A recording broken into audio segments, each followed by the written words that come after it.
আসসালামু আলাইকুম। ইরাক প্রবাসীদের জন্য সুখবর। এখন থেকে পাসপোর্টের মেয়াদ বৃদ্ধি করার জন্য কোনো টাকার প্রয়োজন হবে না। বিনা টাকায় পাসপোর্টের মেয়াদ বৃদ্ধি করতে পারবেন দুটি শর্ত সাপেক্ষে।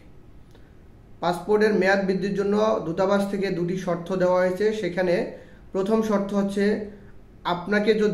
আপনি যদি এরকম অবস্থায় থাকেন যে আপনার আকামা রিনিউ করার জন্য আপনাকে জরিমানা দেওয়ার প্রয়োজন হবে বা জরিমানা আপনার লাগবে পাসপোর্ট না থাকলে, বা পাসপোর্টের মেয়াদ আপনার নতুন পাসপোর্ট রিনিউ করতে গেলে আপনার যে একটা বিলম্ব হবে, সেই বিলম্বর জন্য আপনাকে আকামা রিনিউ করতে গেলে আপনার জরিমানা দিতে হতে পারে। এরকম অবস্থায় থাকলে আপনাকে পাসপোর্টের মেয়াদ বৃদ্ধি করে দেওয়া হবে।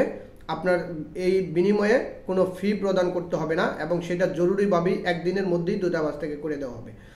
আরেকটা শর্ত হচ্ছে পাসপোর্টের মেয়াদ সর্বনিম্ন 1 বছর থাকতে হবে। মানে পাসপোর্টের মেয়াদ 1 বছরের নিচে থাকতে হবে। পাসপোর্টের মেয়াদ যদি 1 বছরের উপরে হয় সেক্ষেত্রে আপনি এই সুবিধাটা পাবেন না। আপনার পাসপোর্টের মেয়াদ যদি 1 বছরের নিচে হয় এবং আপনার আকামার মেয়াদ যদি 3 মাসের নিচে হয় সেক্ষেত্রে আপনি এই সুবিধাটা নিতে পারবেন। সেটা হচ্ছে সর্বোচ্চ 1 বছর মেয়াদ বৃদ্ধির সুযোগ আছে। এক সিলের মাধ্যমে আপনাকে একবারে 1 বছর পর্যন্ত মেয়াদ বৃদ্ধির সুযোগ আছে। এই সুযোগটা কাদের জন্য উপকার হবে সেটা হচ্ছে আমরা অনেকেই এই ইরাকে নতুন করে আকামা করেছি। তো নতুন আকামা করার পরে আমাদের পাসপোর্টের মেয়াদ খুব শেষ পর্যায়ে। এই মুহূর্তে আমাদেরকে পাসপোর্ট রিনিউ করতে আকামা রিনিউ করতে হবে। তো আকামা রিনিউ করতে গেলে আমাদের পাসপোর্টের মেয়াদ যদি না থাকে, 1 বছর না থাকে, সেক্ষেত্রে কিন্তু আমরা কিন্তু আকামা রিনিউ করতে পারতেছি না। ওই পাসপোর্টে কিন্তু আমাদের নতুন ভিসা আকামা লাগতেছে না। যে কারণে দূতাবাস থেকে এই সুযোগটা দেওয়া হয়েছে যাতে করে এখানে যারা প্রবাসী আছে তারা যেন পাসপোর্ট জটিলতার কারণে যেন আটকে না যায়। এজন্য যাদের পাসপোর্টের মেয়াদ 1 বছরের কম আছে, আপনারা ইমার্জেন্সিভাবে আপনার আকামার মেয়াদ শেষ হয়ে যাচ্ছে, আপনাকে পাসপোর্ট রিনিউ করতে হবে জরুরিভাবে, 3 মাসের কম আছে পাসপোর্টের মেয়াদ, তারা দূতাবাসে গেলে তাদেরকে স্টিকার লাগানো হবে। সেটা হচ্ছে মেয়াদ বৃদ্ধি। পাসপোর্টের মেয়াদ 1 বছরের জন্য আপনাকে পাসপোর্টের মেয়াদ বাড়ায় দেওয়া হবে। সেই পাসপোর্টই, সেখানে আপনাকে নতুন কোনো পাসপোর্ট প্রদান করা হবে না।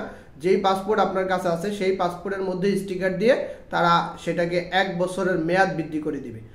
পরবর্তীতে এখন অনেকে বলতে পারেন যে 3 মাসের আকামার 3 মাসের বেশি থাকলে কেন এই সুযোগটা দিচ্ছে না। আকামার মেয়াদ যদি আপনার 3 মাসের বেশি থাকে সেক্ষেত্রে আপনি নতুন করে পাসপোর্টটা নতুন করে বানানোর সুযোগটা আপনি পাচ্ছেন।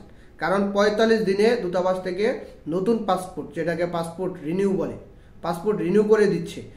এই জন্য পাসপোর্টের মেয়াদ যদি আপনার 1 বছরের নিচে হয় এবং আকামার মেয়াদ যদি আপনার 3 মাসের নিচে হয় তাহলে আপনি দূতাবাস থেকে স্টিকার মেরে পাসপোর্টের মেয়াদ বৃদ্ধি করতে পারবেন।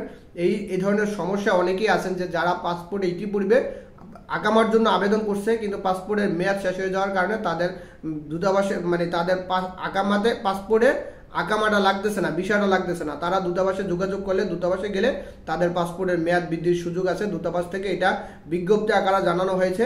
আশা করি যে এটা অনেক প্রবাসীদের জন্য উপকার হবে। ধন্যবাদ সবাইকে।